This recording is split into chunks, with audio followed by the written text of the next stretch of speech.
Um, you're working at a job through a temp agency, um, but you end up on Skid Row, right? At one point. You want to talk about that at all? Yeah, after I was released from prison, I was still on parole. They didn't completely let me go, even though things were overturned partially overturned on appeal. So I went around years thinking my name was pretty much clean and everything, rebuilding myself, setting up PortalVia, getting reincorporated, building everything up. Well, lo and behold, I'm on the way to the office one day, and it was right when they built the 105 freeway.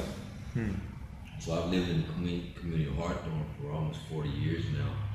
So I pretty much know everyone in the general area. So I just left my home, and actually I had on pretty much almost identically this jacket.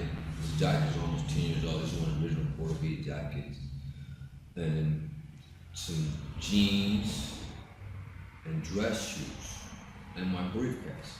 And I'm walking down 119, and then I felt some, you feel the presence behind you, so I kept walking. So finally I turned around, and it was a patrol car, and they had been following me. I don't know how far, but they had been, so I turned around and talked to someone. They got out, basically jacked me on the car, and I was like, oh, where you going? I'm going away from, go meet a client. Like, yeah, what kind of client? I was like, one of my clients, one of the owners of a real estate place. I'm sitting up there, and they're like, yeah, what are you doing? I was like, I'm an engineer. Like, yeah, you're an engineer. I was like, yeah, I am. Like, what you got in the briefcase? It was just basically shakedown. So I guess they figured they found the weapon. Remember the first case was the same thing. So they went through my briefcase. So one is shaking me down, and another one goes across the street. And he doesn't use a walkie-talkie. He goes in his other pocket, and I'm watching. He pulls out a cell phone, a personal phone, and he calls someone. So he's talking. He's looking back at me. He's talking. He's looking back at me. Watching. So I asked him, "Why'd you stop me?" He said, "Oh, we had a report of somebody walking down, looking in people's backyards." I'm like, "Well, yeah. Well, who was it?" So we walked back and see him, because I've been living in this community for over 30 years. I pretty much know everyone. I just walk on my own. Let's go back and see him and see if they identify. No, it's okay. We stay here. So this other guy's on the phone. He's talking, which I find out later on. I find out it's a lieutenant at a Hawthorne Police Department, a new female who just been transferred into this division. So evidently, there have been some new regulations that passed, and they were trying to bring a lot of ex-felons under this new regulation, which I was not under. To make a long story short, they took me to jail. So I just acquired this contract. I was setting up a network for one of the biggest black-owned real estate companies in Inglewood. No one was on the way to meet me, so I wasn't able to contact them. They wouldn't do my phone calls until maybe it was some time later. So I finally contacted them, found out, and then when they let me out, remember I told you they let me out. They reversed the charge just enough to let me out in jail, but they let me out on parole. Well, I had discharged parole early, and there was no conditions on my parole. Well, they rearrested me. They arrested me and said I had violated conditions of my parole. Long story short, I was facing 42 years of life again for something I didn't do. And every attorney I was getting seemed like he was scared to go up against the state. I was finding out little details here and there that probably I wasn't supposed to be finding out. But I had a few people, friends who worked, one inside Los Angeles Police Department, county jail. Two, public defender's office. I think I might even had a friend or two in the district attorney's office, and maybe a judge or two that I started befriended along the way by going through this legal process. So I became privy to some information that they probably wouldn't expect me to get a hold of. So make a long story short, that combined with my technical savvy and computer stuff, I was able to subpoena certain information and people. One of those individuals was my parole officer. Excuse me. Yeah.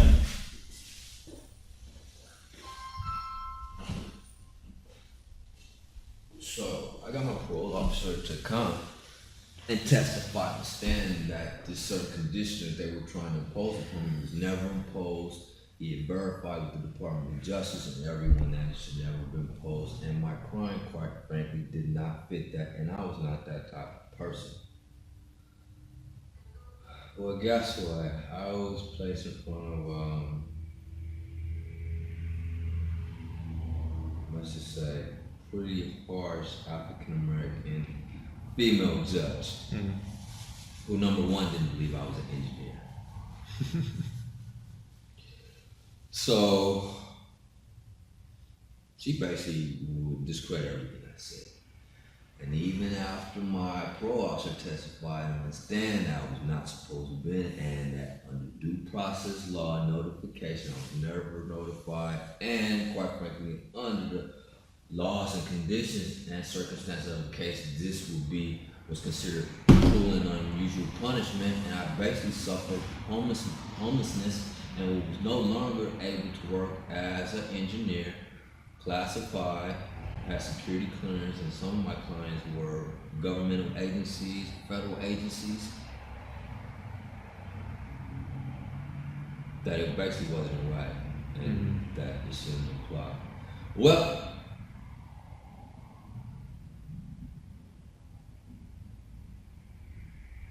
right before Christmas,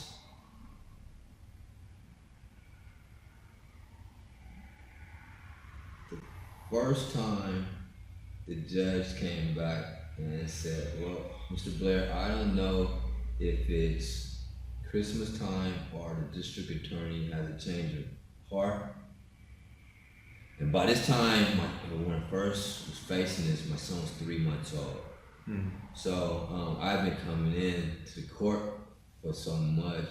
I mean, like I mentioned, attorneys, they were scared to fight these guys, and this came from these guys, when I was facing the 42 years of life, these guys, the way they did this, they set it up so much to where these guys had to be affiliated. They come from very, very high affiliations, the way it transpired. So these guys were scared, so I ended up representing myself. So I would literally come in the court shackled with 2 envelopes and armfuls of paperwork. And he would actually let me use the bailiff's chair to sit in. So we knew each other by this time after almost over about a year of fighting, 42 years of life. So he said, we don't know if it's a change of harvest Christmas time, but Mr. Blair, and he said of course, I'd be the last case called. So my kid could come up and sit in the chair next to me for a little bit of time in recess. And then I think they did that too when they offered me that deal 2 for 16 years. They tried to use my kid, using that as a, like, you take this or you may not ever come home and see your kid again. But I was like, no, I didn't do it, and I'm ready this time. Let's go to war. I'm ready to go to trial. So all of a sudden they said, okay, well, we're gonna drop all the charges and let you go today if you take this deal for terrorist threats. I'm like, where's the paperwork? Versus facing 42 years of life. Somebody, where's the paperwork? I saw it. So now this other episode, when I was homeless, they let me out on parole, and when I came back home, the setting wasn't the same. My baby's mom had done some things that I found out that I wasn't cool with. My mom and I, rapport wasn't great. My baby's mom was living in my room while I had custody of my son before this happened. She went to court, took custody of him while I was in there. So basically everyone thought I was gone. I was never coming home. They threw away the key. So when I came home, it was insane. And then we would have argue. So basically one day when it was raining, like cats and dogs, my baby's mom and I got into it. My mom kicked me out. So I'm out in the rain, and they knew when to do it. They kicked me out the day before I was supposed to get some money, so I got broke, no money. So I walked around, back there for a while, trying to get my bearing, and started coming down harder. And then banging at the window some more to try to keep her up, because I was mad she was asleep in my bed all nice and warm, and I'm out in the rain in the cold. So I finally left, and then I walked around. I think I slept in a park that night. So I got up, and then I think it was during the week. So I never done this before. I never been faced. I went to the general relief office. So I fought for general relief. So they gave me like some tokens and a few bucks, and told me where I could go get some shelter. So that's what I did. So this is my first exposure to that. So I rode the bus, downtown. Now keep in mind, I'm from the hood, so it's no big deal. I grew up till age 10 in St. Louis. I told Dylan, like, man, look, where I grew up, homie, it makes Compton Watts look like a playground. We didn't have grass. Have grass, that's a luxury. And our basketball courts, we basically made out of crates. We kicked the bottoms out of milk crates and nailed to the telephone poles or wooden utility poles. And play baseball, we could up in the rooms and tear off the covers of tennis balls and make court balls. That's why you had some of the best baseball players come out of St. Louis. So that was my surround. So it was nothing to really walk the streets. I wasn't too much scared of that, but it was still sort of like a shock and heart-wrenching to see, people sleeping on crates, in urine, getting taken advantage of, robbed, beat up. The whole bit, drugs everywhere. I mean, everything you can think of. So I'm seeing now this firsthand. Before you see it on movies, but you don't never expect to be like, bam, now you here. You're in these shoes now. So God was with me, Jay, man. So I made my ways around. Had a gang of weed. So it eased the pain, and then I made my way to the mission, and then I think I stayed there. So you had to wake up early. You had a Bible session, then you had breakfast, cleaned up, and then you had to leave for a certain period of time. So I did that for a few days. You can only stay for a few days. Then I went to go back down to general relief, and then you sign up, go through this paperwork, and you sign up for this work program. So I go through, and of course they see my resume. You don't qualify for this. You over. I'm like, I know, but they told me I had to come, so I go through that. So finally I went through once a month. They wouldn't send me any money, so I was basically out there hustling however I get by. So I reverted to.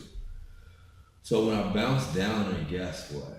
I ended up seeing one of my boys who I ended up befriending in prison. And he's the man. So right next to this hotel I ended up staying in, he set up shop. Literally, he's got dudes working for him. So I just ended up coming out of the hotel one night to smoke a cigarette. I looked over, and just like I'm looking at him, I looked over. It's like, he's down shooting dice. And he looks over at me, and I look over, he looks back, and hold on. And we get up and he plays, so, he sort of looked out for me.